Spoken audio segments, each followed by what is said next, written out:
마태복음 4장 12절부터 같이 보겠습니다. 마태복음 4장 12절. 지난번에 이제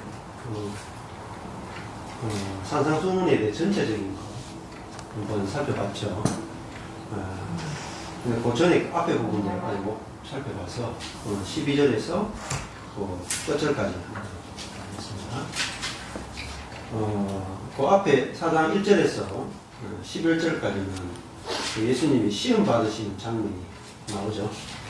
그리고 그 앞에 3장 5절부터 17절까지 끝절까지는 예수님의 세례 받으신 장면이 나오죠. 그러니까 그 세례에서 예수님이 세례 받으신 것은 죽고 거듭나는 걸 상징하잖아요. 죽고 거듭나는 거. 그러니까 물에 들어갔다가 나올 때 그 죽고 거듭날 때 성령이 비둘기 같이 내려서 예수님을 그 대관식, 기름 부음이 대관식이죠. 대관식. 그래서 3장 17절에 보면은 이는 내 사랑하는 아들이요 내 기뻐하는 자라. 이게 사실 대관식이거든요. 왕의 대관식. 그러니까 이 내 하나님의 아들로서 그 인정되는 거잖아요. 선포되는 거잖아요. 그게 이제 이 땅에 임하는 그 하나님 나라, 왕국의 왕으로서 그 사실 등극하는 거예요. 그리고 내 기뻐하는 자라 하는 것이 이제 어떤 일을 행하는 왕으로 오느냐 하면은 이사야 42장 1절에 내 사랑하는 내 기뻐하는 자라는 말은 그 고난받는 종으로 오신다. 그러니까 사랑하는 아들이라 하는 말은 왕으로 등극한다는 말이고 또 내 기뻐하는 자라는 말은 고난받는 왕으로 이 땅에 오신다 하는 것을 보여주는 것입니다. 자, 그리고 나서 이제 그 세례 이후에 4장 1절에서 17절까지는 성령을 받으신 다음에 성령에 이끌려서 시험 받는 장면이 나오죠. 그러니까 예수님의 삶이 이제 그 성령의 인도를 받아 살아가는 삶이라는 걸 보여주고 또 성령의 인도를 통해서만 마귀를 이길 수 있다 하는 걸 볼 수가 있죠. 예수님은 마귀의 일을 멸하러 왔다 이렇게 시작하잖아요. 그러니까 마귀의 일을 멸한다 하는 것도 결국은 이 땅에 마귀의 나라를 멸하고 하나님 나라를 이 땅에 가져오기 위해서 왔다라는 것입니다. 그래서 우리가 복음이 무엇인가라는 것을 정확하게 알아야 복음이 그 받아들여지고 그 복음이 우리에게 실제화 된단 말입니다. 근데 복음이란 무엇인가 이렇게 물어보면 이게 사람들마다 보세요. 복음에 대해서 각자 다른 생각들을 가지고 있습니다. 아마 그리스도인들을 모아놓고 복음이란 무엇입니까? 이렇게 물어보면 대답이 상당히 다를 거예요. 대부분 이제 같다 이렇게 생각을 하는데 사람마다 생각하는 복음이 달라요. 오순절 계통의 사람들한테 복음이 무엇입니까? 이렇게 물어보면 성령 받는 것, 또 치유되는 것, 또 천국 가는 거, 뭐 이거를 이제 복음이라 정의를 내리고 또 조영희 목사님은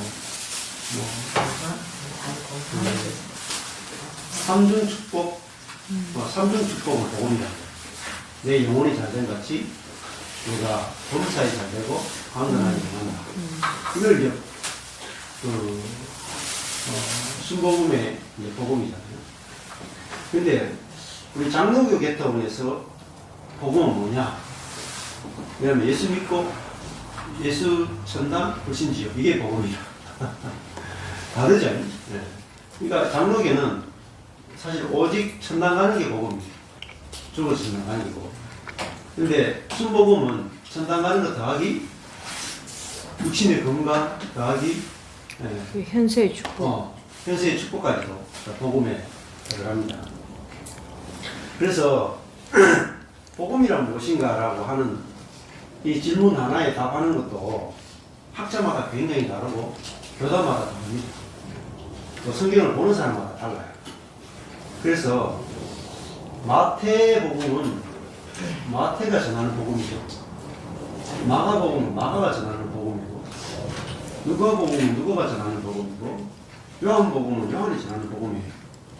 근데 그 복음마다 색깔이 조금씩 달라요. 우리에게 주는 그 복음의 내용이 각 복음서마다 좀 다르단 말입니다. 마태복음, 근데 이제 가장 마태, 마가, 누가, 요한 4복음서의 가장 큰 핵심은 이겁니다.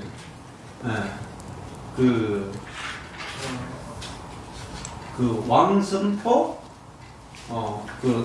이 왕국선포, 왕선포, 이게 이제 4복음서 핵심입니다. 그러면은 4복음서에서 가장 중요한 것은 왕국선포, 그 다음에 왕선포, 또 왕국배척, 왕배척 이렇게 나가요. 이게 4복음서의 핵심이야. 그러니까 마태, 마가, 누가, 요한복음 4복음서에서 복음이란 무엇인가 하면 뭐라고 대답해야 되냐면 하나님 나라가 복음입니다. 이렇게 대답해요. 이게 복음의 가장 중요한 정의고 가장 넓은 정의입니다. 근데 죽어서 천당 가는 게 복음이다 이러면은 복음을 너무나 작게 축소시킨 거예요. 그걸 김세윤 교수 같은 경우는 뭐라고 하냐면 구원파식 복음이다 이렇게 말해요. 구원파식 복음이다. 그러니까 죽어서 천당 가는 것에 대한 확신을 복음으로 축소시켰단 말이에요. 그러면 뭐가 없어지겠냐 하면은 하나님 나라가 없어져 버려요. 죽어서 천당은 있는데, 죽어서 가는 천당은 있는데 하나님 나라가 상실해 버려요. 그래서 굉장히 사실은 심각한 겁니다. 구원파식 복음이 상당히 심각한 거예요. 또 그래서 김세윤 교수가 말하는 복음이란 무엇인가, 구원이란 무엇인가 읽어보면은 장로교에서 말하는 구원이나 순복음 계통에서 말하는 구원과 달라요. 훨씬 더 넓고 깊은 의미가 있다는 말입니다. 그래서 우리가 교회에 오면은 왜 교회에 오는가? 복음을 듣기 위해서 오는 거예요. 복음이 무엇인가를 듣고 들어야 그 복음의 풍성함에 우리가 참여가 되거든요. 근데 복음은 안 듣고 자꾸 사람들은 딴 거를 자꾸 원하는 거예요. 딴 거를 원하고 딴 걸 하려고 하고. 그러니까 복음은 모르니까 누림이 없는 겁니다. 그래서 오늘 이 마태복음도 가장 중요한 게 왕국 복음이거든요. 자, 그래서 4장 12절에 이제 예수님이 사단을 몰아내잖아요. 사단을 몰아낸 다음에 사단을 이기신 다음에 시험을 이기신 다음에 12절부터 이제 이 사단을 이겨야 뭐가 되겠어요? 천국이 이 땅에 임하는 거죠. 근데 사단을 이기려면 아까 전에 했던 것처럼 성령으로만 이길 수 있습니다. 그럼 우리도 마찬가지예요. 우리도 세례 받아야 돼요. 세례. 첫 번째가 세례 있잖아요. 세례 받아야 성령이 임하고, 성령이 임해야 사단을 이기고, 사단을 이겨야 하나님 나라가 된다. 이 과정이 예수님이 우리에게 보여주신 과정이에요. 근데 우리가 이 과정 없이 우리 삶에 현재적 천국이 임하지 않는다. 그래서 예수님의 삶은 그리스도인들이 어떤 삶을 살아가는지 그 과정을 우리에게 보여준다.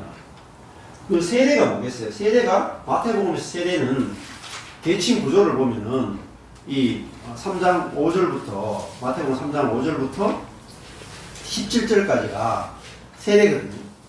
여기 검은색으로 계층이 C예요. 세례. 근데 마태복음 제일 끝에 가면 이 세례하고 26장에 가면 검은색으로 C가 나와요. 마태복음 26장 47절부터가 세례거든요.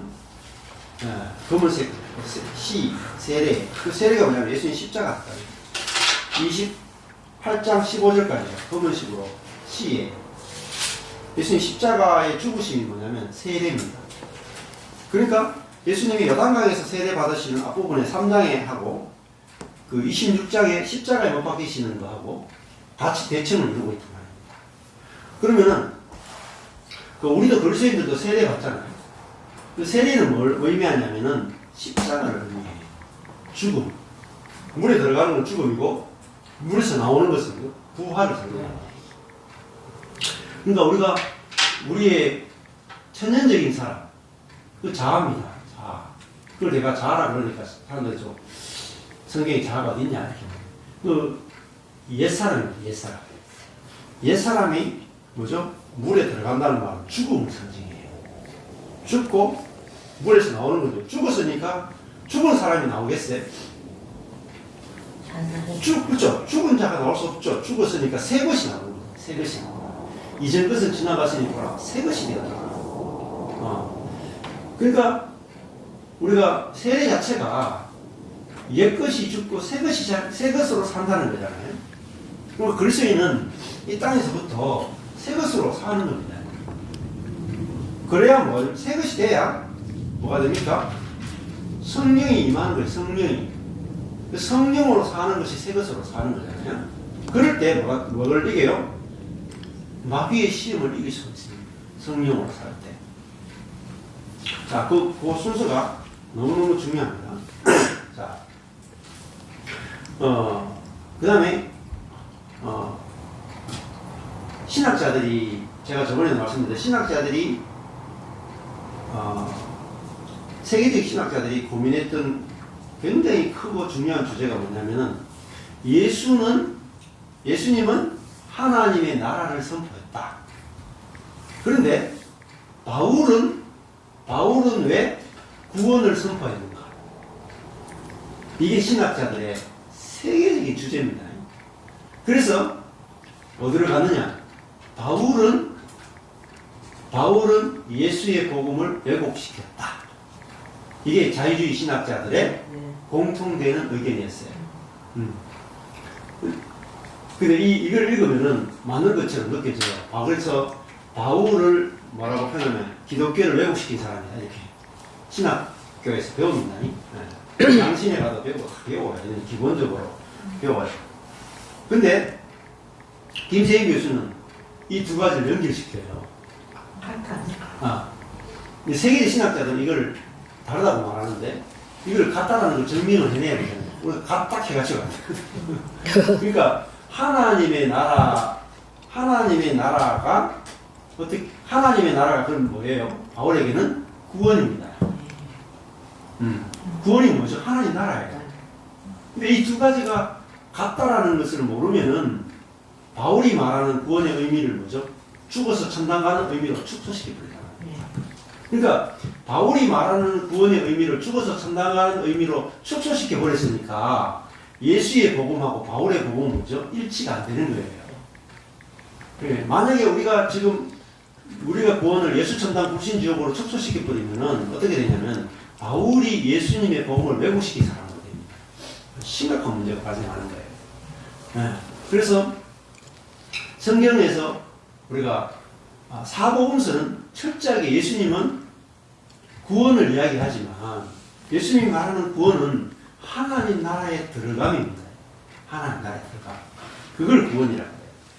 자, 그리고 예수님이 전한 것은 구원을 전하는 것보다 사실은 하나님 나라를 전하는 게 포커스예요. 자, 이걸 우리가 아는 게 굉장히 중요한데 오늘 이제 이 부분은 좀 아무래도 다룰 필요가 있을 것 같아요. 그러니까 계속 복음에서 헷갈려요. 또 그리고 특별히 이제 마태복음의 가장 핵심적인 내용이 하나님 나라예요. 그래서 예수님이 성령으로 마귀를 이기신 다음에 이제 본격적으로 사역이 시작되는 게 4장입니다. 예수께서 요한의 잡힘을 들으시고 갈릴리로 물러가셨다가 세례 요한을 이제 사역을 이어받아서 또 단절해서 예수님은 이제는 물로 세례가 아니라 성령으로 세례 주는 사역을 시작하신다고 합니다. 완전 다르죠. 구약은 물로 세례를 주는 시대라고 합니다. 오늘날 신약은 성령으로 세례주는 시대라고 합니다. 자, 13절에 나사렛을 떠나 나사렛은 자라신 곳이죠. 스불론과 납달리 지경, 스불론, 납달리 이 전부 다 이 그 12지파 가운데 아주 변경이죠. 이방인들과 막 섞여 있는 곳입니다. 해변에 있는 가버나움에 가서 사시니 예수님의 사역의 전반기 사역의 중심지가 가버나움입니다. 가버나움. 근데 이는 선지자 이사야로 하신 말씀을 이루려 하십니다. 근데 예수님이 하시는 모든 일들은 자기 임의로 하신 것이 없이 말씀에 예언된 대로 다 이루어지고 있음을 볼 수가 있습니다. 그래서 스불론과 납달리 땅과 요단강 저편 해변길과 그다음에 이방의 갈릴리여 흑암에 앉은 백성이 자 흑암에 앉은 백성이 큰 빛을 보았다. 이렇게 됐죠? 흑암에 앉은 백성이 큰 빛을 보았다. 남쪽이 유대가 있고 중간에 갈릴리가 있고 중간에 사마리아가 있고 위쪽이 갈릴리잖아요. 유대하고 갈릴리는 굉장히 멀리 떨어져 있단 말입니다. 갈릴리는 사마리아는 아수르 시대에 아수르가 사마리아 사람들과 이방인 사람들을 완전 섞어버렸죠. 그래서 혼합이 됐고 위에 갈릴리 지역도 유대에서 멀고 또 로마 사람들이 이방 사람들을 많이 데리고 와서 거기에 로마의 도시를 건설하면서 그 이방과 많이 섞여버렸다는 겁니다. 그래서 서불론과 납달리 땅과 요단강 저편 해변길과 이방의 갈릴리여 갈릴리가 이방의 갈릴리여 이렇게 불렸다는 거예요. 그러니까 올바른 그런 신앙이 없는 동네죠. 그래서 그리고 흑암에 앉은 백성이 그러니까 이 사람들이 하나님과 올바른 관계 안에 있지 않고 지금 사단에게 놓여 있다라는 걸 볼 수 있습니다. 근데 큰 빛을 보았다. 큰 빛은 바로 예수 그리스도를 상징합니다. 큰 빛을 보았고 사망의 땅과 그늘에 앉은 자들에게 지금 흑암이 뭐냐면 죽음의 상태에 있다는 말입니다. 사람들이 죽어 있다. 근데 그들에게 빛이 비추었다. 이렇게 말하거든요. 빛. 예. 자, 이 하나님, 이제 그들이 이제 그 하나님 어떤 분이고 그들이 영적 상태가 어떤지 그것이 이제 예수 그리스도를 말미암아 이제 딱 비춰지고 그 빛을 보고 이제 갈 수 있게 됐다는 거죠. 자, 이때부터 예수께서 비로소 전파하여 가라사대 회개하라 천국이 가까웠다 이렇게 말합니다. 근데 우리 이게 천국이 가까웠다 그러면 천당 간다 이렇게 생각 죽어 천당 간다. 네. 지금은 그 뜻이 아니에요. 회개하라 하는 말은 마음을 바꾸라. 예? 천국이란 말 우라노스 바실레이아 하늘의 왕국이다. 하늘의 왕국하는 것. 하나님이 통치하시는 나라. 하늘의 왕국이 가까이 왔다. 인기족 하는 말은 여기 있다라는 말입니다. 현재 여기 이 땅에 하나님 나라가 있다. 그래서 하나님 나라에 현재 들어와라 이런 뜻입니다. 들어와라. 이걸 뭐라 그래요? 이걸 구원이라고 그래요. 하나님 나라에 들어감 이게 구원입니다. 그러니까 우리가 생각하는 미래적 천국이 없는 건 아니지만 구원과 천국은 현재로부터 시작합니다. 현재 없이 죽어서 간다. 이거는 이걸 구원하실 거거든요. 그래서 앵기죠 하는 말. 여기 있다 말이야. 가까이 와 있다. 자, 그래서 예수님이 무슨 복음을 전했어요? 회개하라, 구원을 받아라 이렇게 안 하지 않죠. 회개하라, 천국이 가까웠다. 이게 예수님이 전한 복음의 핵심은 천국입니다. 천국. 하늘의 왕국. 그 말은 뭐겠어요? 왕국이란 뭐겠어요? 왕이 통치다.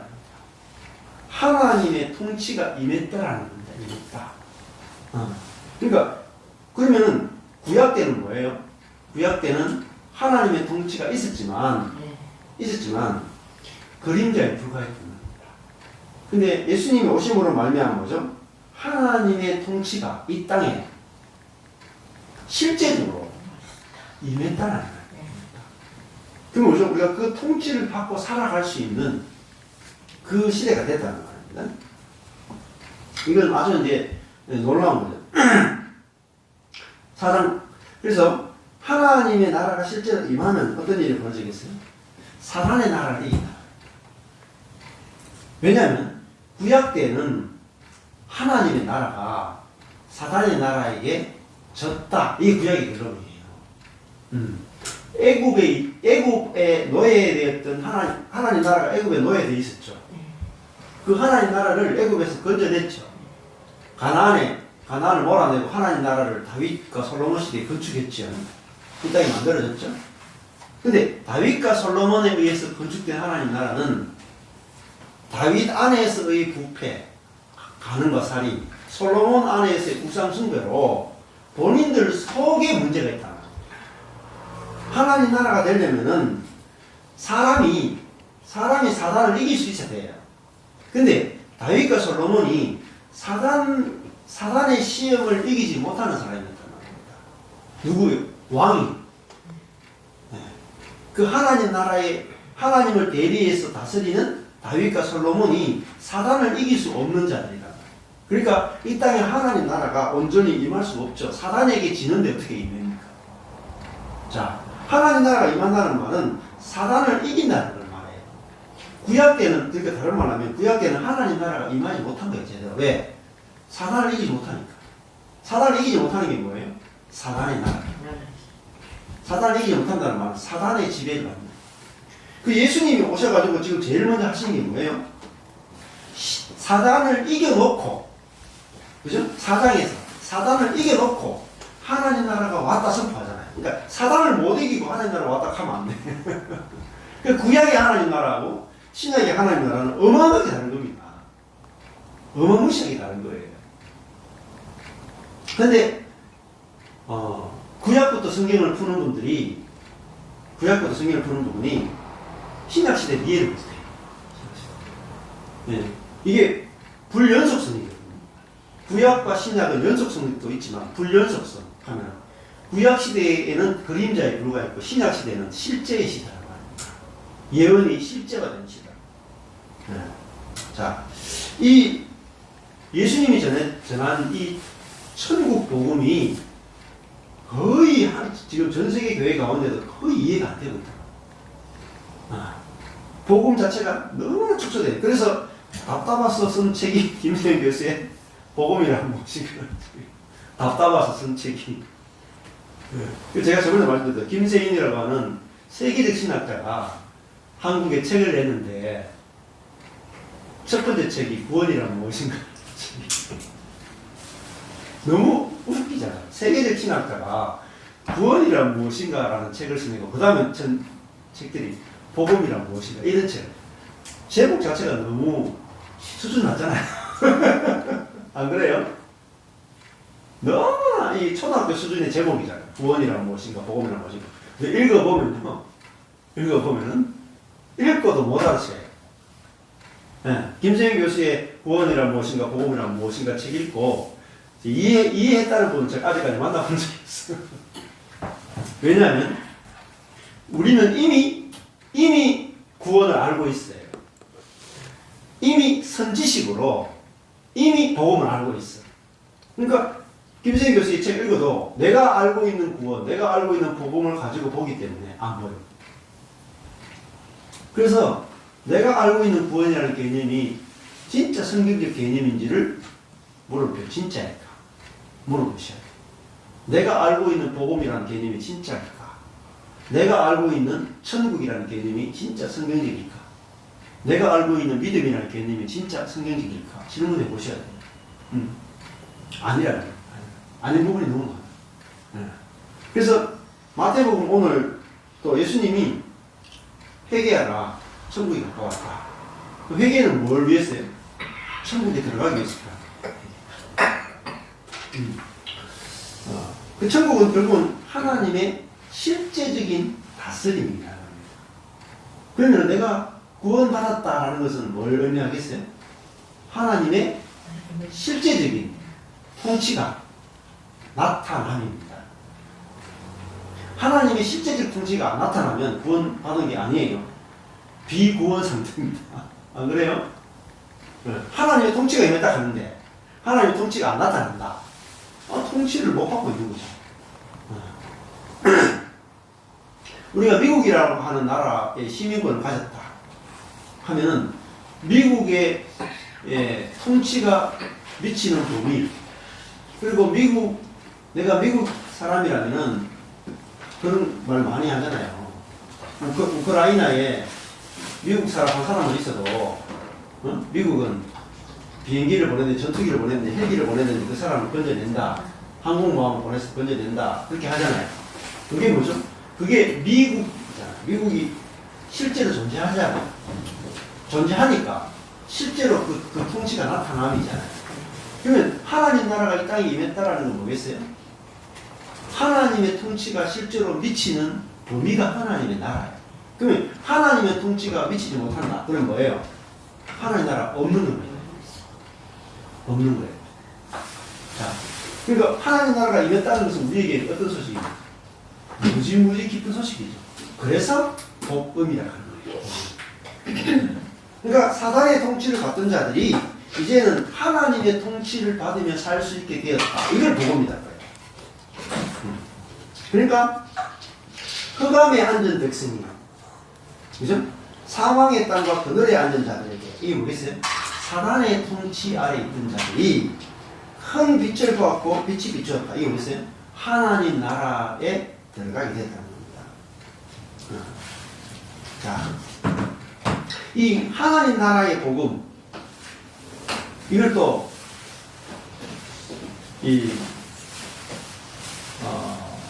잘못 소개하는 데 또 많아요. 하나님 나라를 잘못 소개하는 데 많아요. IBF라든지 청원함이라든지 좀 복음주의 단체들 있잖아요. 복음주의 단체들은 이 하나님 나라를 소개하고, 또 예를 들면 성경이 읽어진 얘기인데도 하나님 나라를 소개하는데 이 성경이 말하는 하나님 나라가 또 다른 의미로 하나님 나라를 써요. 거기서 말하는 하나님 나라는 대부분요 율법이 통치하는 나라예요. 율법이 통치하는 나라. 거기도 완전히 잘못 잡았어요. 그러니까 어떤 데는 죽어서 가는 천당만 강조하는 장로교 쪽은 미래적 천국만 이야기하고, 또 복음주의 계통은 현재적 천국을 이야기하는데, 하나님 나라를 이야기하는데 율법이 지배하는 공의의 나라로 정치 참여 쪽으로 가거든요. 그러니까 둘 다 잘못 잡은 거죠. 그래서 김재인 교수도 둘 다 틀렸다. 하나님 나라에 대한 균형 있는 가르침이 있어야 교회가 균형을 잡는다. 균형.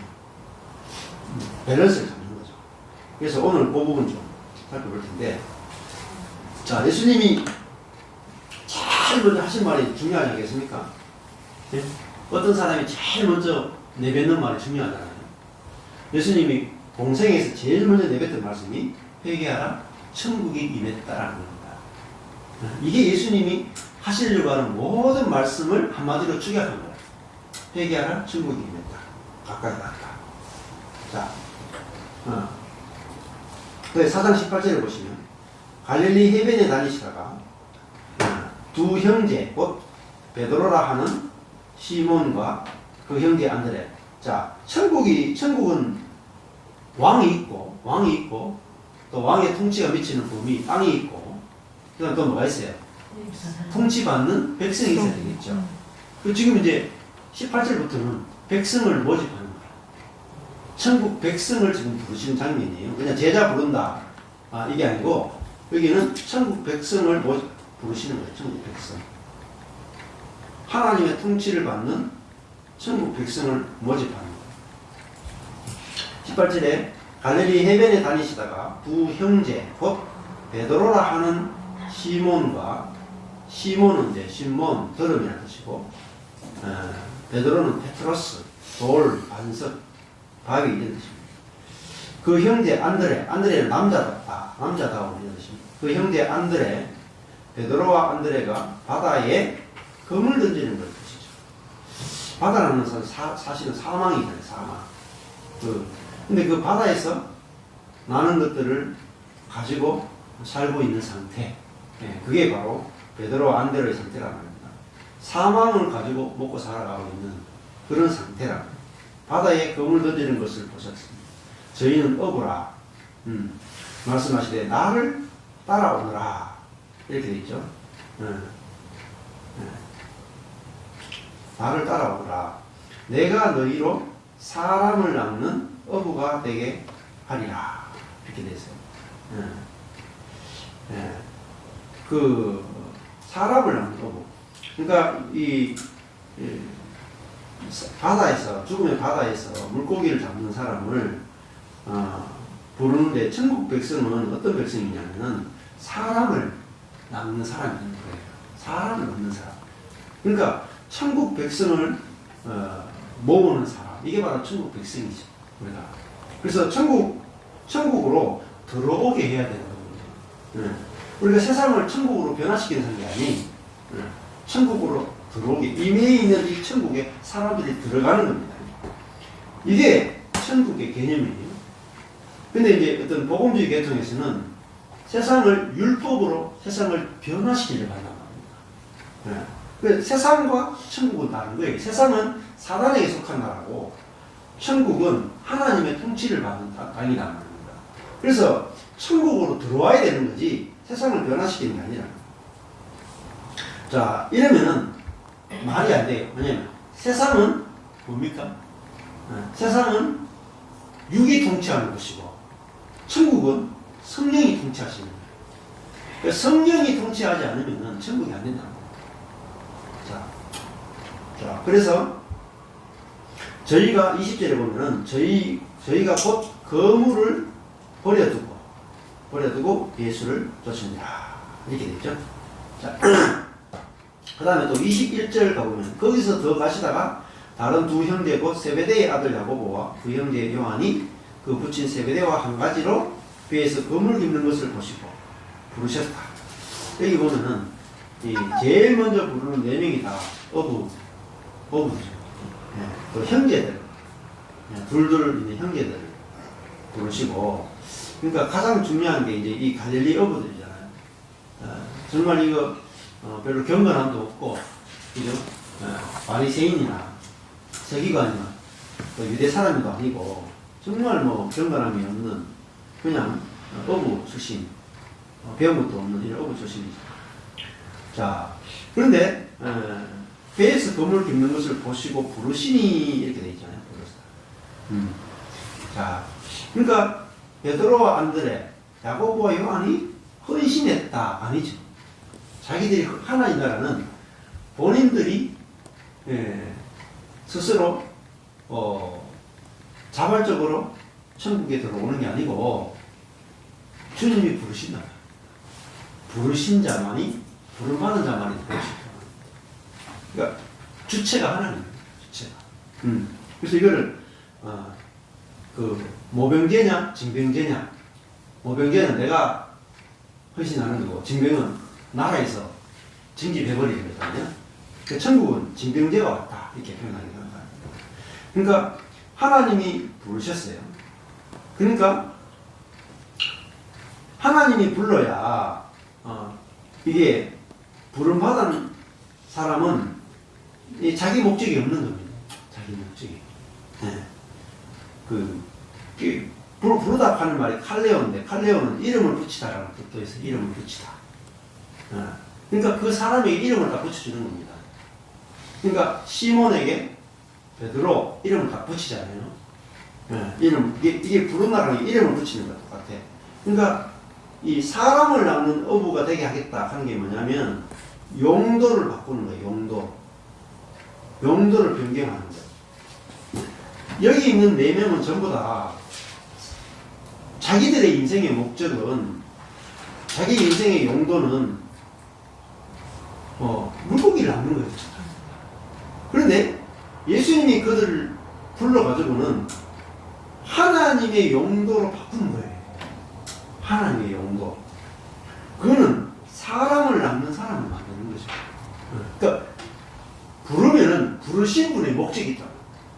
아까 전에 징병제, 나라에서 청년들을 군인으로 징병하잖아요. 그러니까 부름받은 자는 자기 목적대로 살 수가 없어요. 부름받은 자. 그러니까 자기 스스로 헌신하는 사람이 있고 하나님이 부르신 사람이 있습니다. 네. 자기 스스로 태어난 사람이 있고 하나님의 손에 창조된 사람이 있고 이것이 바뀌어야 돼요. 내가 하나님을 믿는다 하는 것은 내가 하나님을 믿는 게 아니에요. 네. 내가 하나님을 믿는다 이게 중요한 게 아니에요. 하나님이 나를 부르셨다가 중요한 거예요. 자, 베드로, 안드레, 야고보, 요한은 본인들이 헌신한 사람 아니에요. 주님이 지나가다가 부르셨다. 그들은 불림을 받았죠. 그러니까 부른 사람 목적대로 쓰기 위해서 시몬을 이름을 베드로로 바꾸잖아요. 이름 자체가 하나님 나라의 반석으로 쓰겠다는 거잖아요. 근데 베드로는 하나님 나라의 반석으로 쓰일 생각이 없는 사람이에요. 그냥 고기 잘 닦으면 돼. 근데 하나님 용도를 바꿨거든요.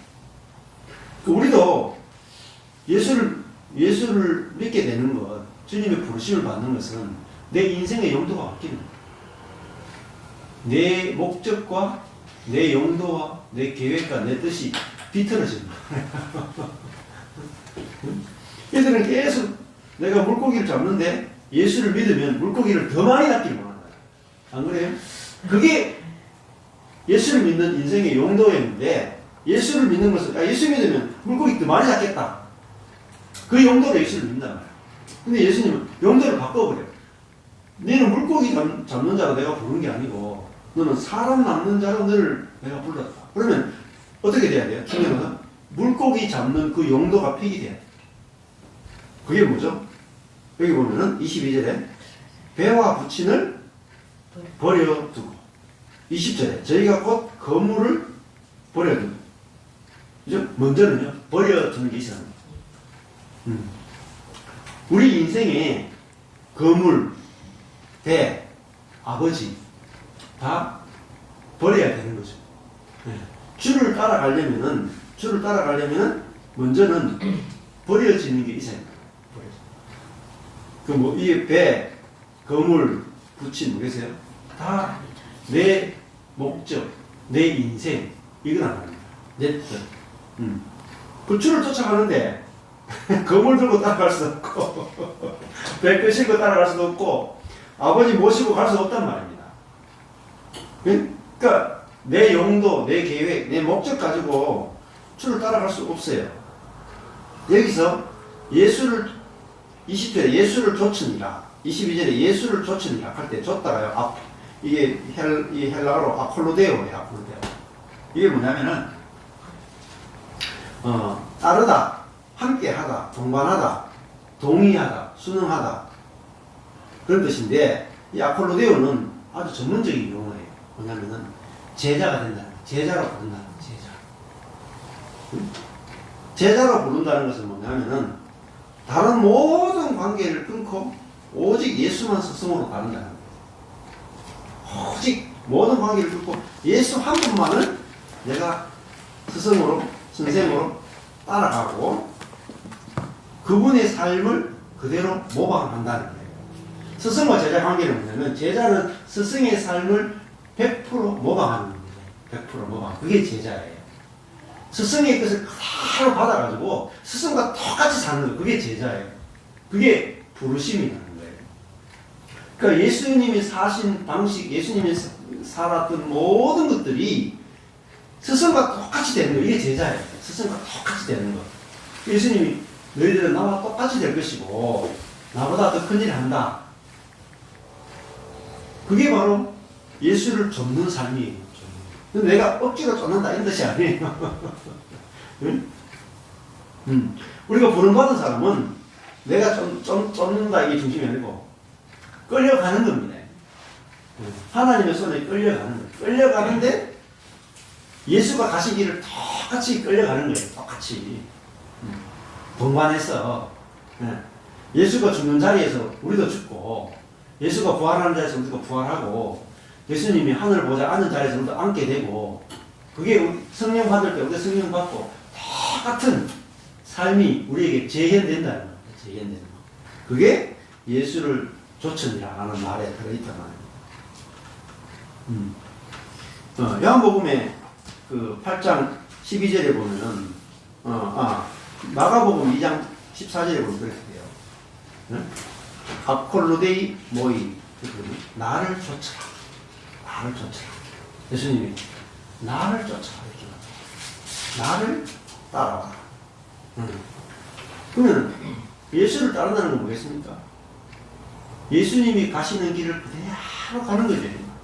예수님과 동반자 가다가 예수님이 자면 자고, 네? 바다를 건너면 바다를 건너고, 예수님이 십자가에 죽으면 자기도 십자가 가고, 무덤에 가면 무덤에 가고, 하늘에 올라가면 하늘에 올라가고, 이게 예수를 쫓는 거라면. 쫓아가는데 뭐죠? 나는 아무것도 아닌데 예수를 쫓아가는데 예수님의 모든 것에 동참이 되는 거예요. 이게 연합이에요. 연합. 예수님의 모든 것에 우리에게 연합이 되는 거예요. 요한복음 8장 12절에 보면은 나를 따르는 자는 어두움에 다니지 아니하고 생명의 빛을 얻으리라. 왜? 예수님이 큰 빛이잖아요. 그 예수님이 살아가는 그 방식과 삶이 빛이란 말입니다. 나머지는 뭐죠? 다 어둠이에요. 예수님 자신이 빛이고 나머지는 다 어둠이에요. 근데 우리에게는 뭐 좋아 보이는 게 빛이지. 내 눈에 좋아 보이는 게 빛이다. 근데 성경은 내가 보기에 좋은 것이 어둠이라고 한단 말이에요. 예수와 함께 동행하는 그 길이 그 길만의 빛이지 다른 건 다 어둠이에요. 그래서 흑암에 앉은 백성이 큰 빛을 보았다. 이렇게 말하는 거죠.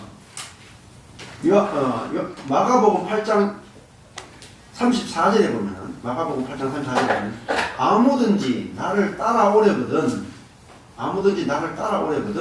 자기를 부인하고 자기 십자가를 지고 나를 쫓을 것입니다. 자, 예수를 따라가는 것은 예수님이 어떻게 가시는가? 자기를 부인하고 자기 십자가를 지고 쫓아가는 거예요.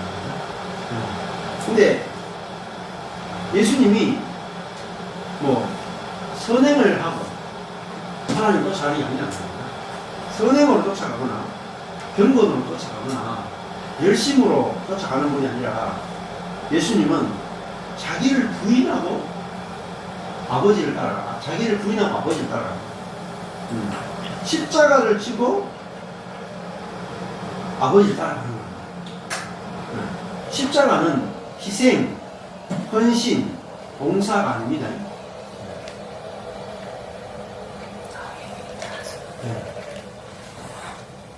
십자가는 죽음이에요. 십자가는 죽음.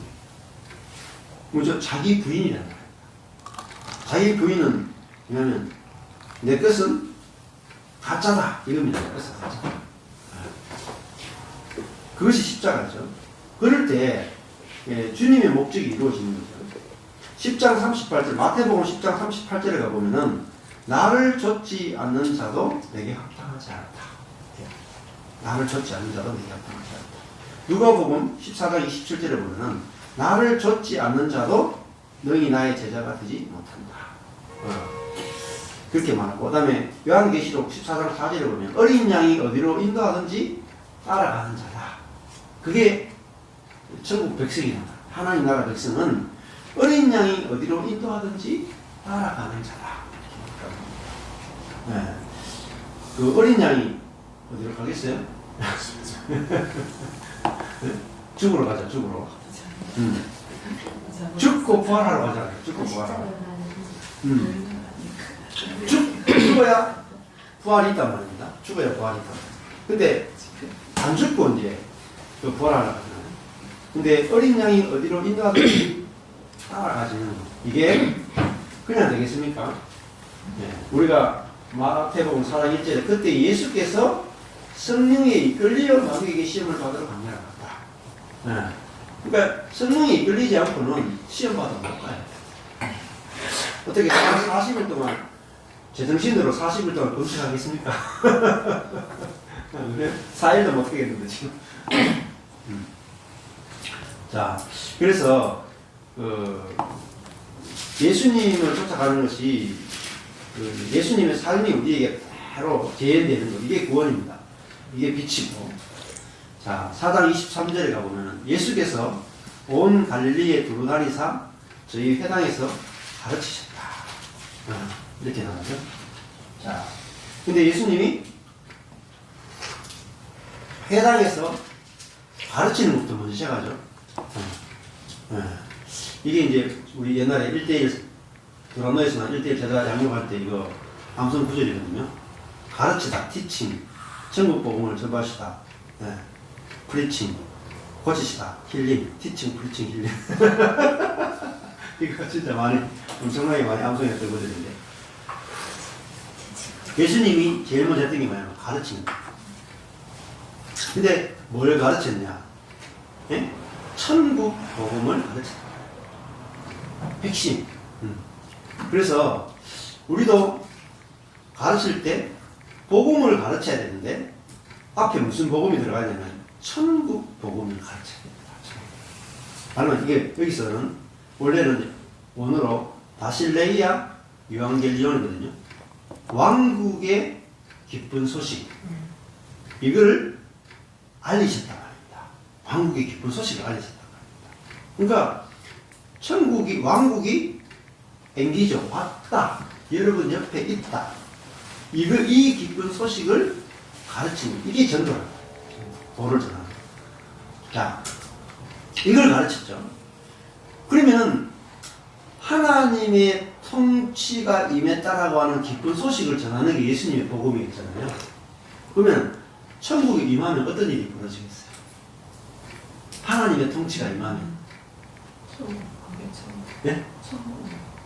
천국이 되겠죠. 근데 그걸 그 밑에 읽어보시면 천국이 이 땅에 임하면 반드시 증거가 나타나요. 그 증거가 뭐겠어요? 백성 중에 힐링, 모든 병과 모든 약한 것을 고치시니. 그죠? 네. 그러니까 병과 약한 것들은 뭐죠? 지금 사단의 통치를 받고 있는 증거죠. 그죠? 네. 근데 그 사단의 통치를 뭐죠? 힐링, 고칩니다. 네. 그러니까 실제로 병과 약한 것이 낫는 기적이 일어나기도 하죠. 그죠? 많이 일어나죠. 교회 안에서. 그게 뭐냐면 하나님의 통치가 임했다는 증거예요. 근데 모든 병과 약한 것을 고쳤다는 이것도 실제로 병과 약한 것이 고쳐진 것도 맞고 비유적인 겁니다. 비유가 들어있단 말입니다. 예. 육신의 병이죠. 육신의 병, 육신에 약한 거잖아요. 그죠? 예.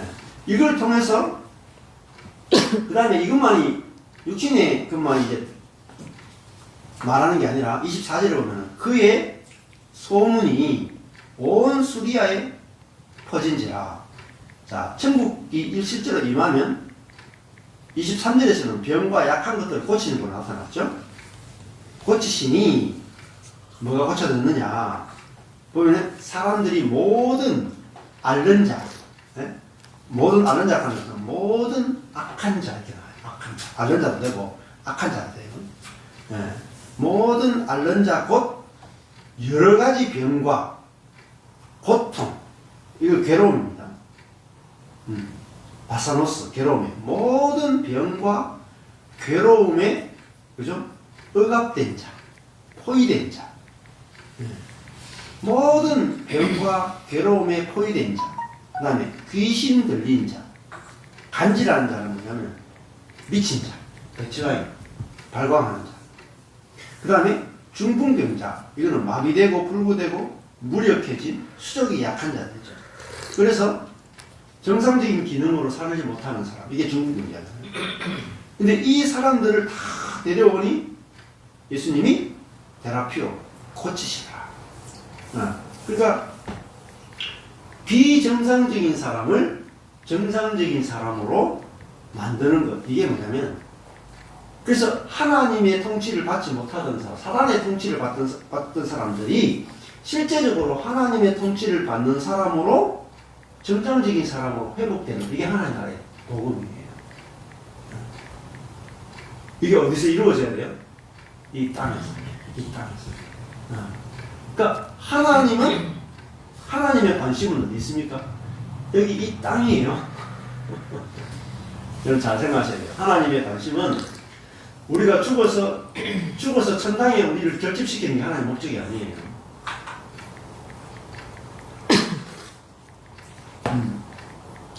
지금 예수님이 전하는 복음은 이 땅에 하나님 나라가 임했고 이 땅에 있는 사단의 나라를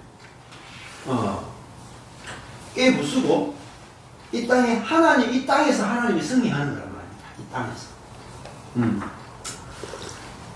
자, 이 하나님의 관심을 우리가 보셔야 돼요. 하나님은 이 땅에서 완전히 승리해야 하나님의 나라가 완전히 임하고 사단이 끝나는 겁니다. 이 땅에서 하나님 승리하지 못하면 사단은 계속 존재하는 겁니다. 계속.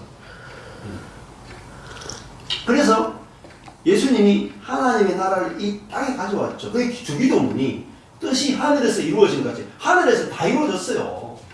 하늘은 문제가 없어. 문제는 뭐냐면 땅이라니까요. 땅. 땅에 하나님의 나라가 임한다. 이게 복음이라니까. 그러면 우리에게 하나님 나라가 임한 증거가 나타나야 됩니까? 안 나타나야 됩니까? 아니, 나타나야 돼요. 자, 그러니까 실제로 인간이 사단에게 종노릇하고 노예돼 가지고 병들고 약하고 고통에 걸려있고 괴로움에 시달리고 있고 귀신 들려있고 미쳐있고 중풍병에 걸려있는 이 사람들이 하나님의 통치가 임해서 이 사람들이 회복되고 고쳐지는 것, 이게 복음이란 말입니다. 이건 현실적이잖아요. 구체적이잖아요. 이게 구원이에요. 이걸 구원이라 그러고 이거를 복음이라 그러는데 이 현실적이고 현재적인 하나님 나라를 이야기 안 하면 죽어서 가는 것만 계속 생각하는 거야. 죽어서 가는 거. 죽어서 가는 거야 뭐 가면 되잖아요. 걱정할 필요가 뭐 있어요. 가면 되지. 근데 현재가 문제라니까. 현재가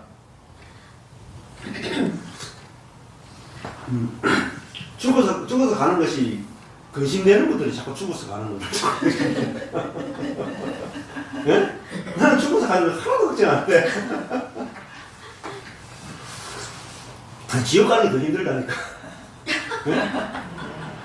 하나님은 천국 보내주고 싶은데 뭐 지옥 자꾸 가려고 본인들이 자꾸 지옥 가고 싶어서 가는 거예요. 보내줄 분 생각도 안 하는데 자꾸 지옥 가려고. 그래, 그거 빠지고. 그 정도는 없다는 거야. 그렇게 자꾸 그거 생각하는 거야. 중요한 건 현재 내가 진짜 거듭나면 현재가 미래가 다 같아요. 네. 내가 천국 안에 있는데 현재 천국 안에 있는데 미래 천국을 뭔 생각을 하고 걱정할 필요가 뭐 있어요? 그냥 연장선인데 다 연장선인데 내가 기차 안에 타 있는데 서울역에 내릴 건데 가면 저절로 서울역에 내리는데 뭐 서울역에 가니 많이 거기 도착하면 어떨까? 계속 묵상하고 생각하고 그래야지 갑니까? 저절로 가잖아. 저절로. 현재 확신이 없으니까 그런 거죠. 현재 내가 천국을 맛봄이 없단 말이야. 맛봄이 없으니까 자꾸 미래만 생각하는 거야. 미래. 황당하게 미래만 생각하는 거야. 현재 천국을 사는 사람은 걱정 안 하죠. 들어와 있는데 이미 들어와 있는데. 자, 그러니까 천국 복음은 천국은 이 땅에 임하는 거란 말이야. 이 땅에서부터 출발하는 거야.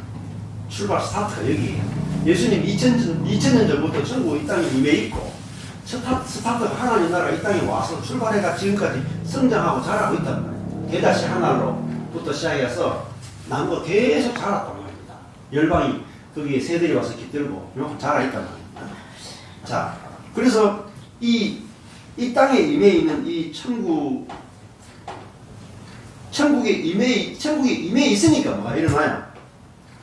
앓는 자, 병과 고통에 걸린 자, 귀신 들린 자, 간질한 자, 중풍병자들이 고쳐지잖아요.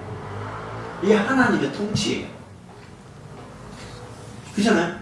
하나님 나라가 임하지 않았으면 이들이 병이 안 고쳐진다니까. 그러니까 이걸 통해서 하나님이 지금 이 땅에 하나님이 오셔가지고 지금 통치하신다. 여러분 이 통치 안에 와라. 그러면 하나님과 함께 더불어 사는 삶이 펼쳐진다. 이게 기쁜 소식입니다. 소식. 그래서 이 진짜 총체적이고 온전한 하나님 나라 복음이 우리에게 이제 선포되는 것, 이게 중요합니다. 그래서 이 천국 복음이 그러면 우리를 사단의 백성에서 하나님 나라의 백성으로 만들어서 실제적인 하나님의 통치를 누리는 사람으로 우리를 만들어 간단 말입니다. 자, 그래서 25절에 갈릴리와 데가볼리와 예루살렘과 유대와 요단강 건너편에서 허다한 무리가 쫓았다. 왜 쫓았겠어요? 하나님 나라가 실제로 임한 증거를 보니까 그 통치를 받고 싶어서 사람들이 허다한 무리가 그 하나님 나라를 물려오는 걸 볼 수가 있죠. 그래서 이게 이제 지금 그래서 이제 조영희 목사님 같은 경우는 이런 걸 보고 병고침 사역을 집중적으로 한 거죠. 이 땅에 하나님 나라가 이 능력으로 왔다. 근데 이게 육신의 병으로만 너무 한정을 지었단 말입니다. 육신의 병. 근데 진짜 예수님이 이 앞부분에서는 육신의 질병이나 기적에 초점을 많이 맞추죠. 근데 뒤로 가면은 육신의 질병에서 인간의 영적인 질병으로 문제가 점점 이제 본질을 다루기 시작합니다. 과정으로. 네, 그걸 아시는 게 좀 중요한 것 같아요.